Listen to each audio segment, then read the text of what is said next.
Okay, I've got 25 and a half. We're going once, going twice. All in, fair warned, and sold. You're listening to the How's It Going podcast. Tony Abbott in Budgie Smugglers. Yeah, no. Interest rate cut. The election. Interest rate cut, Charles. Interest rate cut down 0.25. I just want milk that tastes like real milk. What do you mean the bank is out of money? Insolvent? Let there be 1,000 blossoms bloom as far as I'm concerned. But I ain't spending any time on it because in the meantime, every 3 months, a person is torn to pieces by a crocodile in North Queensland. Well, hello and how's it going? I'm Ben. I'm here with my co-hosts Madison and Christian. I will apologise in advance. I am a bit fluey, so yeah. down here. Yeah, right. Excuses. Thank you for tuning back into the podcast. If you're listening to episode 3, it means you're not sick of us after episode 1 and 2, which is probably a pretty good place to start. We do have a lot on the agenda for today's episode. It's going to be very fact and stat heavy, so we're going to try pump through of it as much of it as we can. The idea for this is to give you guys a bit of a market update from Ben and Madison's point of view as frontline real estate agents, and then from my point of view as, I guess, somebody with an economics background, kind of give you an overview of how things look from an overall economic standpoint. Beyond that, that's probably going to be the bulk of it. So I'm going to hand over to my real estate agent co-hosts, and they're going to start talking through some of the things they've been noticing on the front lines. You guys want to take over?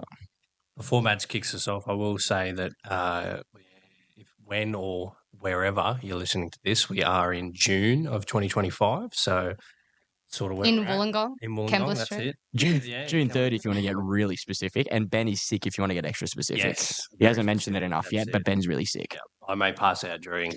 So if you are listening and watching, you may be in for a bit of a show. If he passes out, I promise you we'll make a reel on that social. That'd be value. It'd be good value. Let's just say he did. Well, we want to get it on camera too if we can. Yeah. If anything, we should have spiked his water just to be on the safe side. So we're going to kick off with the 6 months that have obviously just gone by, and then switch over to a bit of a forecast at the end. Again, we don't have a crystal ball. This is based off our own personal findings, people in our office. I love Mad's crystal ball. My crystal ball. We do already have a disclaimer at the end. We don't need another one now. She's going to be worried about. I know she's worried about my stats, but that's all right. Don't worry about your stats. You're selling a lot. Tell the people what you've noticed, Madison. All right. Well, how's it going? The property market has been fantastic for the first 6 months of 2025, I would say. And yourself, Ben? I would agree with you. Yeah, I don't know. I sort of expected it not to perform as well as it has. Well, considering with what we ended last year off, compared to what we've walked back into New Year, is definitely surprising. So, yeah, I agree. If you only ever listened to news and read things on Facebook, you'd be doom and gloom. And I think that's what we sort of expected towards the end of last year. Things definitely quietened down. We did, I believe, Christian will back me up here, the first rate drop that we had was the first quarter of 2025? It was... We had one in 2024? I'm pretty sure. No, it was February, I'm pretty sure. It was February. Yeah. It was the first meeting back. They don't meet in January. Yep. Oh, thanks, so it was the first meeting back for 2025.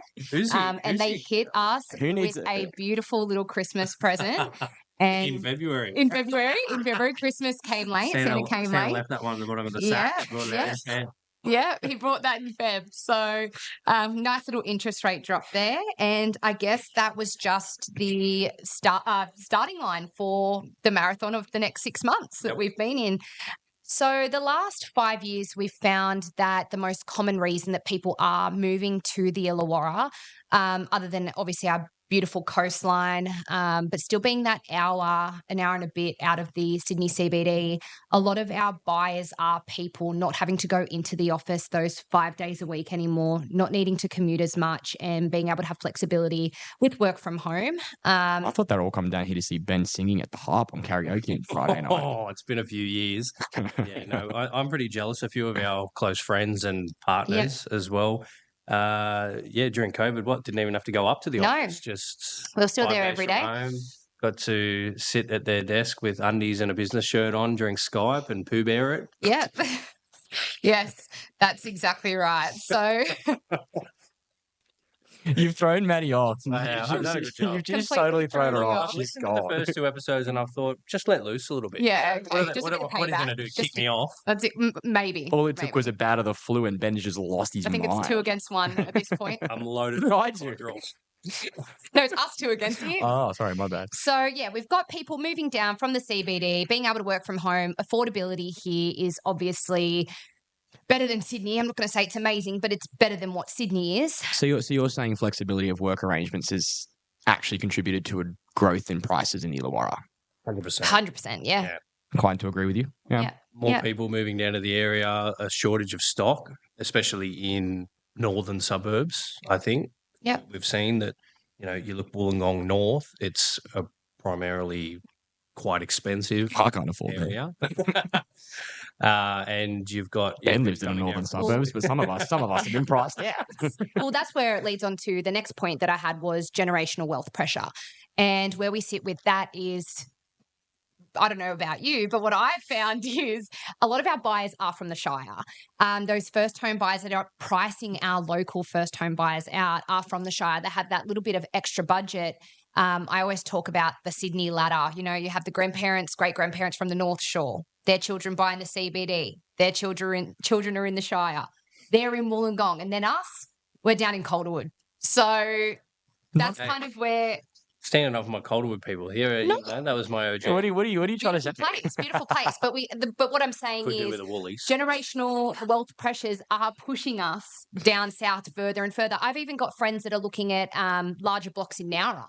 Well, what we were talking about before we started recording, you said one of the largest growth suburbs in Wollongong at the moment was Unanderra, right? Correct. Yep. Which historically not exactly known as an affluent suburb, but it's seeing some of the strongest growth. So to your point, people are being priced out of the northern suburbs, even in and around Wollongong. It's 100%. just Go down to Unanderra and you're getting yourself a 4-bedroom house With a Woolworths. with a really nice club, West Illawarra. Shout out, maybe sponsor us. And you're only going to pay maybe $850, $900? Yep, for a house, For a opposed to what that's getting you. $900, you're lucky to get units in town these days. most Northern of the time. suburbs, lucky to get a 2-bedroom villa or something like that. Yep. And then third point that I kind of have put together is job opportunities. We've got obviously hospitals, universities. We've got a lot of construction underway at the moment. I don't know about you, but everywhere you look, we've got a new building going up underway. So there's a lot of job opportunity in Wollongong. God and as bless well the as Shell Cove Marina. God bless the marina. So, yeah, that were kind of my 3 points on why I think January to June this year. That's feedback I've had from buyers when I take people through properties. Why are you moving to the area? Are you local at the moment? That's I thought the she was general. asking me. She looked into my soul when she asked me that question. That's just been my general consensus. Yeah. No, I completely agree with all your points. I think one of the big things is stock. Obviously, there's not more properties being built in those suburbs. Like, majority of those places are units, townhouses, houses. Mhm. Yes, you're getting duplexes here and there, but unfortunately, they're not really affordable as a first home buyer. Yep. You're looking upwards of 1.5, 2, 3 million sometimes. If anything, the duplexes are actually being pushed up because everyone's wanting that low maintenance lifestyle now. Yeah. And we're having an aging population where, they don't want to go into homes. They would rather go into a smaller land parcel, still live how they were living before, chuck a vacuum lift in there. They're going to take us out of business, those vacuum lifts. Cancel vacuum lifts. Put one of them in there and, Bob's your uncle. The oldies are back trading to duplexes. And obviously you're also limited by geography, right? So Sydney historically has always grown west because you can't move east, and there's only so far north and south you want to go.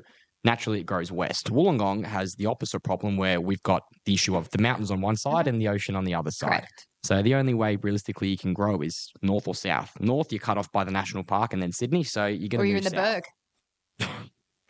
Hey, nothing wrong with the Berg. Did I No did one I bashed say the anything Berg. wrong with the Berg? All right. I was trying to be professional and that's just thrown me. The Berg. The Berg, they've got a Woolies too, so They do it's have good. Woolies. Yeah. That's like a primarily, if you've made it as a suburb, if you've got a Woolies. That's it. So Calder And was a Macca's. still lacking. So Calder was still lacking. Yes, Yeah, okay. It's getting Unfortunately. built. It's under. Yep. I think it's underway. It's been underway for 6 years. I bought land down there in 2018 and I got promised that. It's like Okay. election promises. They never happen. It's a later topic. That's on yeah. It's for that. next Let's episode. get political. Spoilers. All right. Well, moving. Okay, that obviously talks. Caps off that whole sequence about demand and what you guys have noticed. What else have you guys got in terms of? I guess another important question to talk about is market performance, in particular rental markets too. What do you guys have for us? Rental market. I'll let Ben take over the rental Oh, wow. market. Matt's- he still dabbles a smidge in there. Oh, you've got it. You've got to have your Yeah, finger that's in every it. pie. In I've every been pie. told. That's Hang it. on, you were talking about your stats before. I didn't mean to skip over. You've got a stat section too. Give us your stats. Your market performance. You've got stats. Give it to us. I think he's referring to this bit. Oh, I've got all my stats listed. Oh, sorry, I've got good a stuff. stats section. I've got a Sorry, stats section. I came sorry. prepared.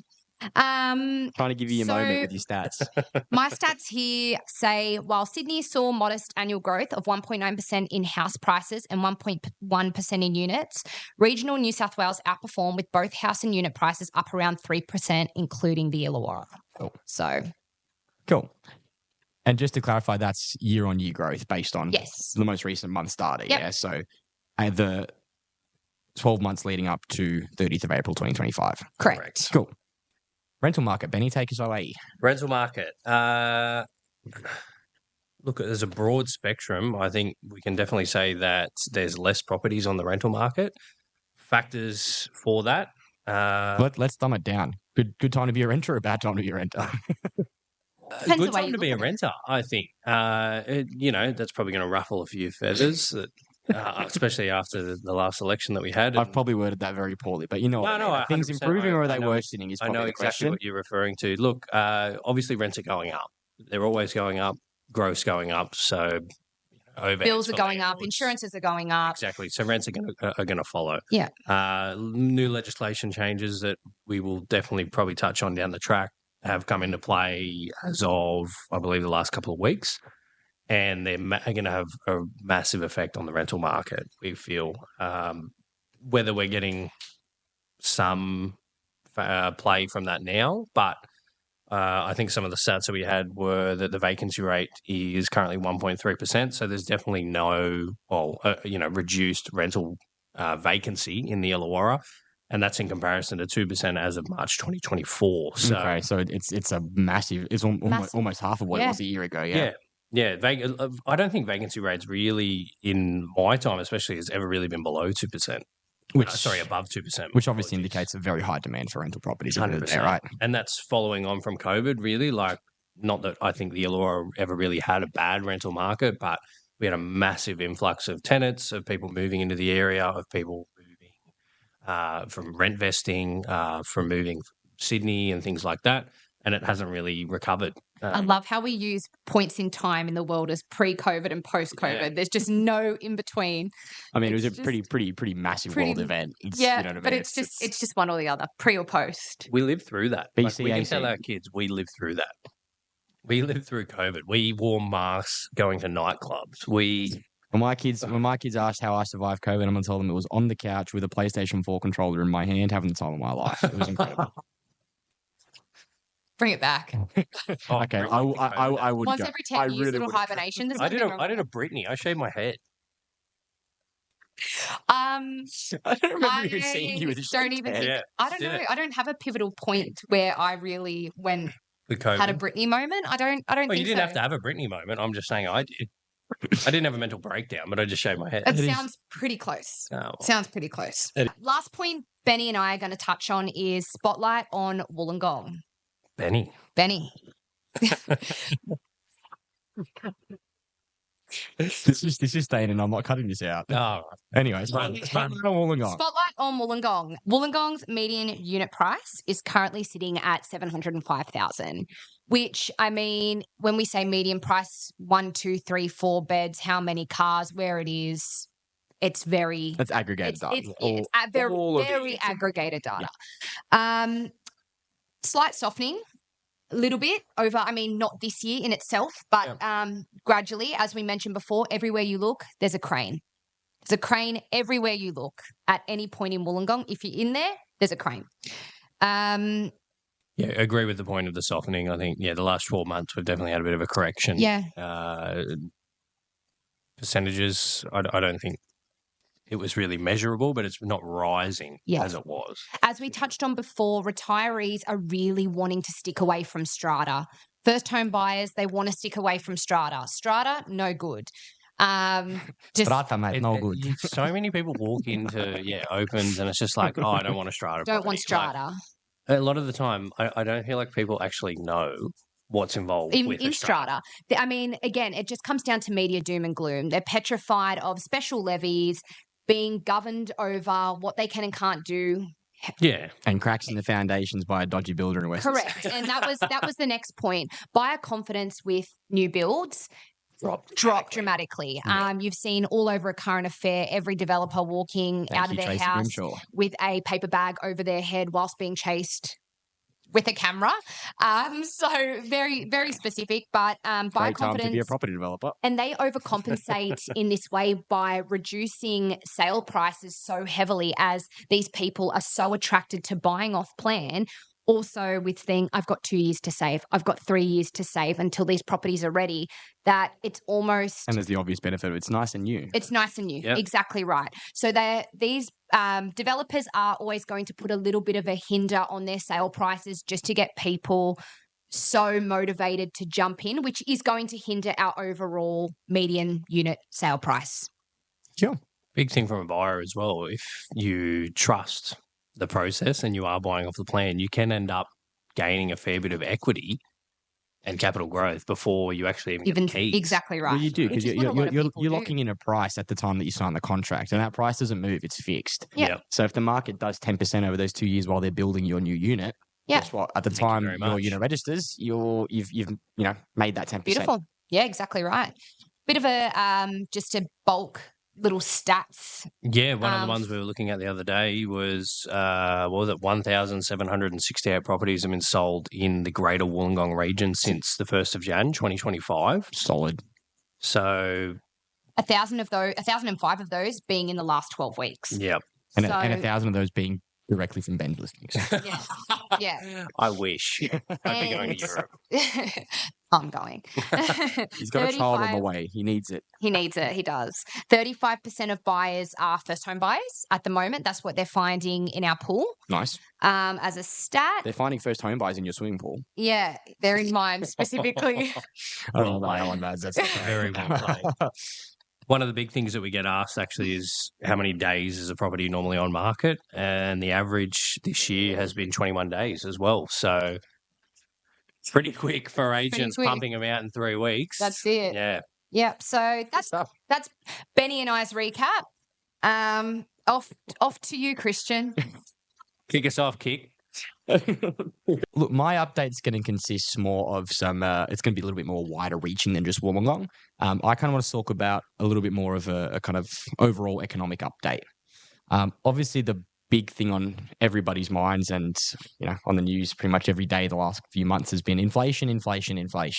Prices. Because obviously that directly impacts interest rates, which is what everybody really cares about. Exactly. For those that have been watching the news, the RBA has been basically doing a song and dance about their victory on the war over inflation.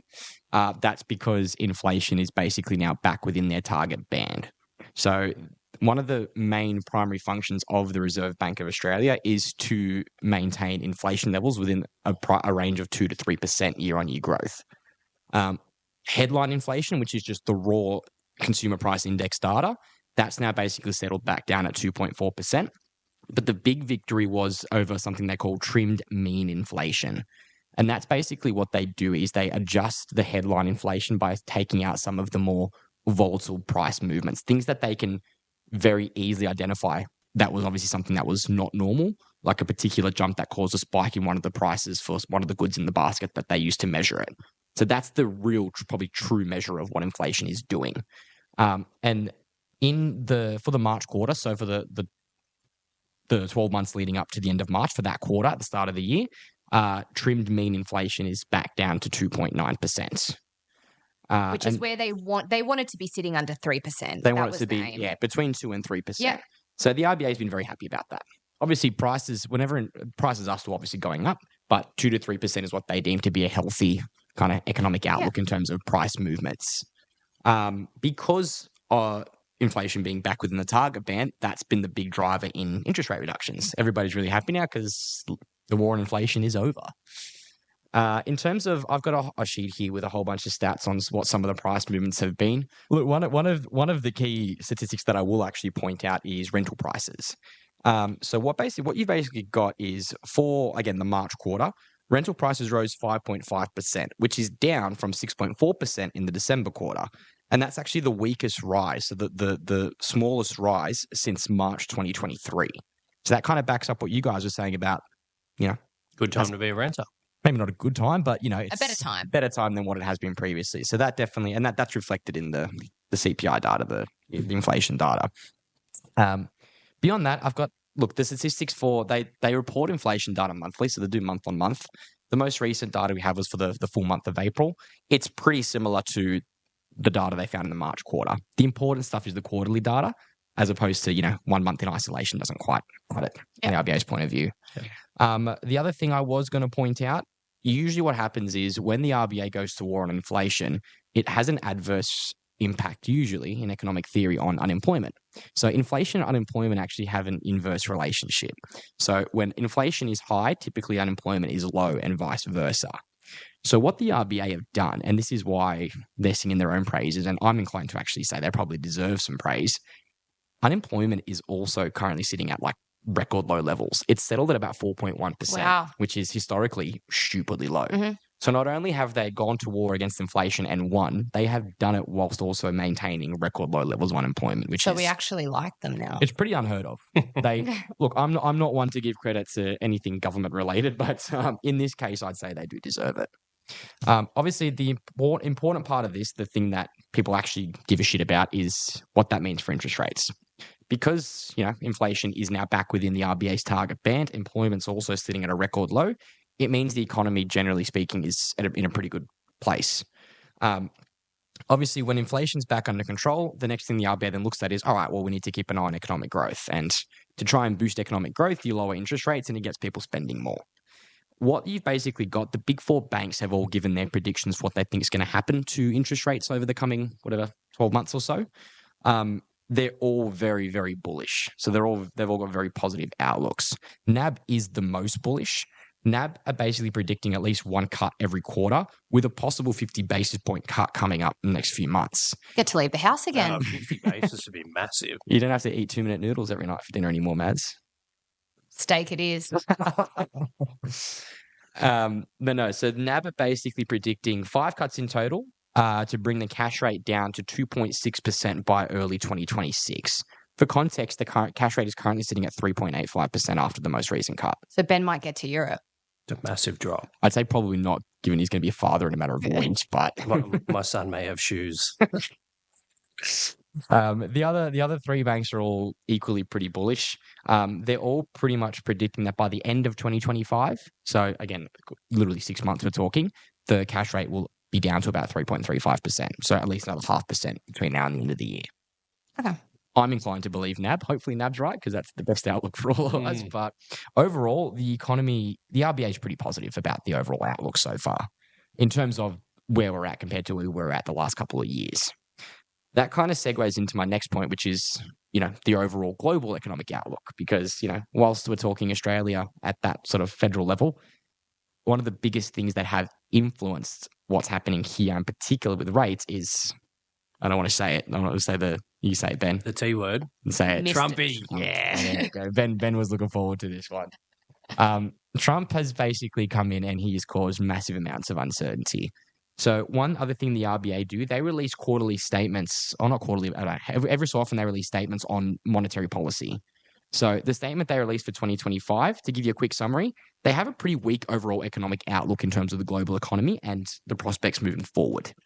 The reason for that is there's a buzzword that economists love to throw around, which is uncertainty. Uncertainty breeds volatility, and economists don't like that. So basically, because Trump has gone to war against the entire world, for lack of a better phrasing, with his trade wars that he's instigated with him and China, with the tariffs being implemented, jacked up, then paused, then revoked, then reinstated, it's just created this massive feeling of uncertainty. And naturally, I guess sorry to cut you off, historically, every time there has been a crisis, again, such as COVID, global financial crisis, and then now this tariffs, that uncertainty, if you look at it on a graph, interest rates naturally are going to come down. Buyers should jump on that bandwagon, participate in the market, and jump in. So what the RBA is ultimately worried about to that point is growth. So economic growth is the biggest metric that the government looks at and the RBA looks at. And uncertainty basically means people are worried they don't want to spend. And when you're not spending, that's basically... I don't know who these the people economy's are. not moving. Correct. The economy stagnates, and they don't want a stagnant economy. Nobody wants a stagnant economy, so they say. Question about America. Sorry, Yep. to stop you there. My limited knowledge on the American market, but I've been told in the past that we're normally 3 or 4 years behind on their trends. Lately, it's been even less. So they've been the Fed in America has been. We've been following similar patterns to them in terms of interest rates. Now that's again part of the uncertainty. Now it's all a bit up in the air, so to speak. And that's the level of uncertainty that obviously has got the RBA worried. So in their statement, they actually said, even though things are stabilized now and currently we're at a good place from an economics point of view, the outlook for the future, the next couple of years, they've actually classified it as pretty weak overall outlook. Maybe not concerned, but yeah, a lot of uncertainty. And I feel like Trump, I feel like it's a swear word. I feel like Trump also using this as a negotiation tool. He uses this to play off his own. I'm convinced he's basically like a frat guy in there trying to get all his other frat mates rich. See, I see him as like a Mr. Monopoly man. Like he's playing a game Monopoly, seeing how everyone else is playing, and he's the banker. I don't think he knows what he's doing. He does a good job of it. He knows where you live. Oh, he does. Like Trump's going to come into your. He's going to come into your house. He's making America great again. You can't argue with that. Take for the record, Ben is. I hope joking. Oh, he's laughing as he says it. But yeah, overall, global economic outlook, not great. And we have Daddy Trump to thank for that. Daddy Trump. Moving back to something that's a bit more relevant to everybody, which is the Australian market. Federal housing policy, in particular, a lot of the promises that were thrown around during the election. Ooh. I think it's a very interesting thing to touch on, and I think it points to a larger problem with our housing market. So housing affordability has obviously been a big conversational piece, especially throughout the election. It was one of probably the center stage in terms of the parties going at it. What I want to point out and make very, very clear, both governments, or both parties, I should say, when they were battling it out in the election, made a lot of promises, and they had a lot of pledges and a lot of ideas they wanted to try, to try address the housing affordability crisis. And I want to basically say that I don't think any of them will actually properly address the housing affordability crisis. So what you've got, a lot of the things that they have promised, they are short-term Band-Aid solutions. The biggest reason why we have an affordability crisis in this country at the moment is simple economics, supply and demand. There is not enough housing supply. And what happens is when there is not enough supply and a large amount of demand, it basically drives up prices because people are bidding over the limited supply that there is and they're prepared to pay more for it. What the government's promised, so to give you an idea, one of the things, so I'm just checking my notes here, $10 billion has been budgeted by Labor to build 100,000 new homes that are specifically targeted towards first home buyers. So basically $10 billion to build 100,000 homes only for first home buyers. So only first home buyers can purchase those homes that are built under this scheme. Sounds great in theory. On where are they putting these 100,000 new homes? Well, right now, no. Hopefully near a Woolworths. Yeah, not Calderwood. Yeah, no, just we'll build them in like the middle of WA or like Central Australia where there's no... You know what? That's not even the problem. Even if they built all of them in Sydney and Melbourne, great. The issue is the time lag. Yeah. They've actually given us predictions. They're predicting that it'll take 8 years to pump out all of those promised homes. Yeah, wow. which is pretty common with building these days. It's for a standard house, you're looking at 12 months, let alone 100,000. Hence why that doesn't fix the supply issue, not currently anyway. And what's going to happen in the meantime? We're too far behind. This was an issue that should have been. Instead of going to war, we're going to be going to build. Correct. Correct. 6 years ago, if we decided to build 100,000 new homes, but you've also got issues with new developments. Without this, will get a little bit of. I'll cut that. One common one for us, I think, is especially in our Corrimal area, is the new Cokeworks development. Yeah. You get a lot of people complaining about the streets around it. Traffic is already unbelievable. To just get out of Railway Street at the moment and then add 800 homes? Oh, so you're against it? I'm pro. I'm talking from a pro perspective. But they need to do something in terms of the infrastructure. They have to address the infrastructure around it, but at the same time, you've got these people saying don't do the development. There's like 600-700. No, do the development, but we need to also back it up and support it with other things. I will say you're both right. This is the thing. Even if they address the actual underlying supply issue, you then also got the issue of logistics and infrastructure. Yep. Sydney already, as it is, lacks the infrastructure needed to sustain a population of 5 billion people. It's just non-existent. Have you tried getting on the train home at 5 p.m? Have you tried driving on the M5 at 5 p.m? Yeah. Exactly. Or actually any time of the day, for that matter, on the M5? Where they're putting these homes, but they need to fix the infrastructure and have jobs ready for these people in order to be able to also live in these areas. Well, this is the thing. There's a lot of problems. And what the government's doing is not addressing these problems, is my point. So 100,000 new homes, great. When are they going to be ready? 8 years. Perfect. That does not fix the issue. No. And what happens in the meantime? In 8 years' time, we're going to need 400,000 new homes. We're not going to need, In 8 years' time, the Labor government might not even be in power anymore. It's not even the coalition anymore. The coalition's also falling apart. They might scrap that. Might scrap it. Then you might get the Liberals back in power, and they might scrap the scheme altogether halfway through it. Yeah. The other thing that the Labor government has also promised is an expansion of the existing home guarantee scheme. So currently, it's not just first home buyers. This applies to, they have a first home scheme, a regional home scheme, and a family home scheme. What they're proposing, though, is an expansion of the first home one. So basically, traditionally, you want to have a 20% deposit. If you don't have 20%, you pay lender's mortgage insurance. Fortunately, it makes it very hard. First home buyers have to have a massively chunky deposit to be able to buy a house. The government scheme, what it does is it allows borrowers, first home buyers specifically, to buy a home to live in, and they only need a 5% deposit. And the government goes guarantor on their loan. So the government basically goes guarantor for you. The government's your sugar daddy, effectively. So does the government technically own a portion of the home? No, that's a different scheme. That's another one. I thought, yes. That's what I was going to mix That's up a different with. scheme. Yes. It's on my list. I'm getting there. Sorry, jumped ahead. Got excited. So this is one thing I actually think is a positive change, I will say. What they're proposing, so currently the way the scheme works, there is both a property price cap and an income cap. So for joint applicants applying, they can have a maximum combined income of $200,000 before tax per year, which might sound like a lot, but in reality, if you're living in Sydney where the median house price is now over 1.5 million, it's not much. For you. If you're paying $1,000 a week in rent, it's not what it used to be, $200,000 a year. And the other cap they have is on the property price, which currently for Sydney is $900,000 for the scheme. That's not even going to cut it in Wollongong, as we just said. Does that change for regional? Are we 800 down here? No, we fall under the Sydney bracket, I believe. Okay. Don't quote me on that. But either way, 900,000 is just not even if it was 900,000, it's not enough. So what the government's done, they have removed both those caps. Well, they've removed one of them they've adjusted. So the income threshold or the income cap, they've said it's going to be removed completely. So there will be no cap on income.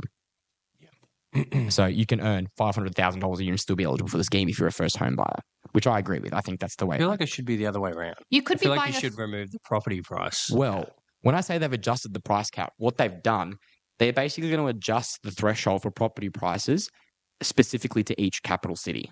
Regional, I don't know what they're doing. I haven't looked into it enough. But for capital cities, they're going to set the cap at the median, average or median, I can't remember. Either the median, I think they said the average property value in that particular capital city. Mm-hmm. Which Sydney, I think, hovering around the 1.4, 1.5. The median. I know the median price in Sydney is over 1.5. Yeah. So that's a massive. That's going to potentially almost double. But I feel like someone that makes $500,000 a year should be able to come up with a 27% deposit, whereas the property price doesn't matter as much. Naturally as well, we always assume the first home buyers, that giddy couple that walk into our opens and, that's just not the case anymore. We have people, In their in their 30s with more, kids. 40s, 50s, first home buyers, even moving out of their, generational grandparents' house. We still have that ethnic lifestyle down here in Wollongong where multiple generations are still living under one roof, and people don't want that anymore. In most cases, it's not by choice. It's not by choice. So, our Couples first home aren't. buyers aren't the young couple anymore. No. No. I read a statistic today, and I can't remember the exact statistic for the life of me, but the average age that people are moving out of home for the first time has shot up astronomically in the last 20, 30 years. And in Australia, I believe it's now over 30. Wow. There you go. Not so bad to be living in mum's basement. No, that's it. The final point I was going to make, the final thing the government have promised, I should say, Ben just mentioned it briefly before, it's called the Shared Equity Scheme. That is a scheme that Labor has been talking about now for a couple of years, which I personally have never really been a big fan of. But basically, the government buys a share in your home. So, for example, you buy 60% of the property and you get a loan to finance your 60%, and the government buys the remaining 40%. So then you have a loan with the bank, which effectively is sitting at a 60% loan to value percentage, which banks love, nice and low. Yeah. But the government owns a portion of your home. So you're back to 3M Hawks. only on 40% of the walls. There you go. No, my issue with this scheme is to get the government removed from the title deed of your property, they base it on market value of the property. So if your property goes up in value 3 years, you've got to buy the government out. Oh, so it's an It's like incentive a for the messy government. divorce. They're making money. They're holding a portion of your loan, and then they're getting paid out more for it. They're buying a share of your defeats the house, whole and they're purpose making money on it. Which helping first home buyers grow equity and move on to the next property. Yeah, I'm not a fan of the scheme personally. All right, guys. That pretty much covers everything I wanted to talk about. Unless is there anything else? I think you guys mentioned actually there was one last thing you wanted to talk about. Oh, in terms of we're just going to talk about the outlook again. Back to my crystal ball. Yes. Black out the crystal ball again. Madison's crystal ball. What we're thinking Put for your crystal the ball away, Madison. what we're thinking for the rest of 2025, we're remaining optimistic. Yep. Yeah, I love That's being it. optimistic. I'm I think that's optimistic. good. What are Yeah, no, I think I'm optimistic as well. I think The Wollongong market. I'd be if I was a betting man, which I can tell you right now, I am. I'd be willing to wager that the Wollongong market's going to perform pretty strongly for the second half of the year. Completely agree. Can I Especially see your crystal ball? if we get those continued drops that at you were home. referring to, and if the NAB's right, and we're dropping the cash rate to You sounded below about 70 years old when you said the NAB. the NAB, Are you going into National the NAB? Australia Bank. Going into the Yeah, NAB. not that there's any banks around anymore. That's another problem. That's going to Back to- start. Maybe in Calderwood. Yeah, I just said we need to wrap this episode up. Yeah, Yeah, sorry, we got to go. Francie. Sorry. No, main thing is positive outlook. Overall, we think prices are going to, it's positive if you own property in Wollongong, not Yeah. great if you're trying to get into the market. So Oh no, you still got time. Come and see us. Give us a buzz. You know, Give us a buzz. There's the mark. 045 come and see us at an open and just say how's it going. How's it going? Please do not say that. I Please will do be it. as red as my dress Please do it. right now. Please do it. if you say how's it going, it'll make Ben and Maddie like you even more. You get You a get a higher chocolate. chance of getting the property. They'll like you more. We'll give you a chocolate. Alrighty, that's pretty much it then, guys. We're going to wrap that up there. Thanks for listening. Of playing. He's frozen. We're going to try that. You can again. never shut Christian up, and he's See finally ya frozen. later.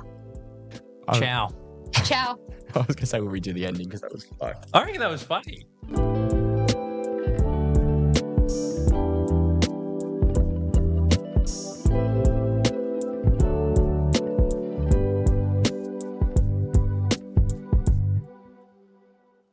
Everything presented in this podcast is for information and entertainment purposes only, and all advice is to be considered general in nature.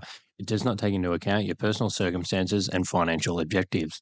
Please consider if this advice is right for you and look to consult a financial professional.